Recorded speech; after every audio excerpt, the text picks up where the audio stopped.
Привет! Welcome to my channel, AllasYummyFood. I'm here with Milo today. So guys, today I want to show you one of the most amazing recipes ever. It's блинчики stuffed with cottage cheese. So творожные блинчики. These are literally one of my favorite things ever. I really eat them every single time I go back to Latvia, and I make them at home quite often for brunch. So I really hope you try this recipe. Don't forget to subscribe to my channel. Click the little notification bell so you get my messages every time I upload a new video.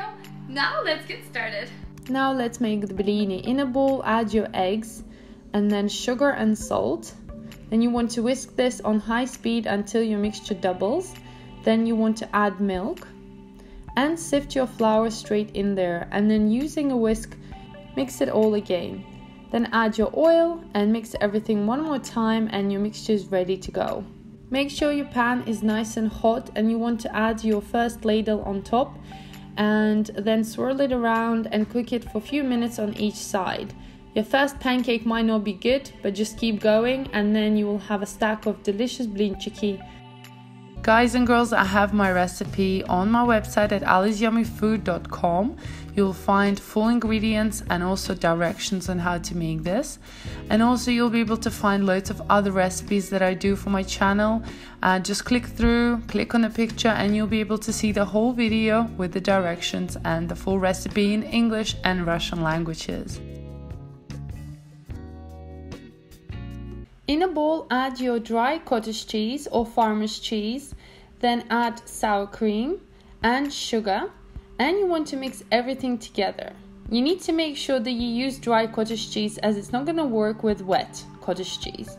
Mix everything together until you get nice smooth texture, and then use a hand blender and blitz everything together until you sort of puree the cottage cheese so it becomes nice and even and very smooth, just like this.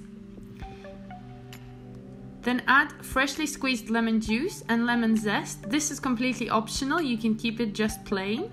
And mix everything together. I do really love the lemon flavor. Now take your pancake, place it onto your board. Add 1 large tablespoon of your mixture and spread it around nice and even. And then you just want to start rolling it up. I like a lot of filling inside my pancakes.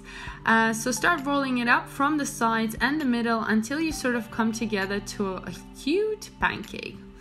How cute are these? So you want to repeat the process with the rest of your pancakes and your cottage cheese mixture. I really love these. These are so delicious, so creamy, and you can freeze them and enjoy them for the next 3 months whenever you want. If you're planning to eat them straight away, then I suggest you add a bit of butter with oil into your pan. Make sure it's nice and hot, and you want to add your pancakes and crispy them from both sides until they're nice and golden, and you'll see this beautiful color at the end. So flip them around and cook them on the other side. They're so yummy, guys. I can't even believe how delicious they are. So serve them with some icing sugar or on its own with sour cream. It's completely up to you. I love to eat them with jam, some extra berries, and of course sour cream. And they're very smooth inside, very crispy outside. It's better to eat them hot because they taste really good. Blini are eaten any time of the day, anywhere, and can be enjoyed at any time. So yeah guys, I hope you enjoyed this video and you make these. Thank you for watching.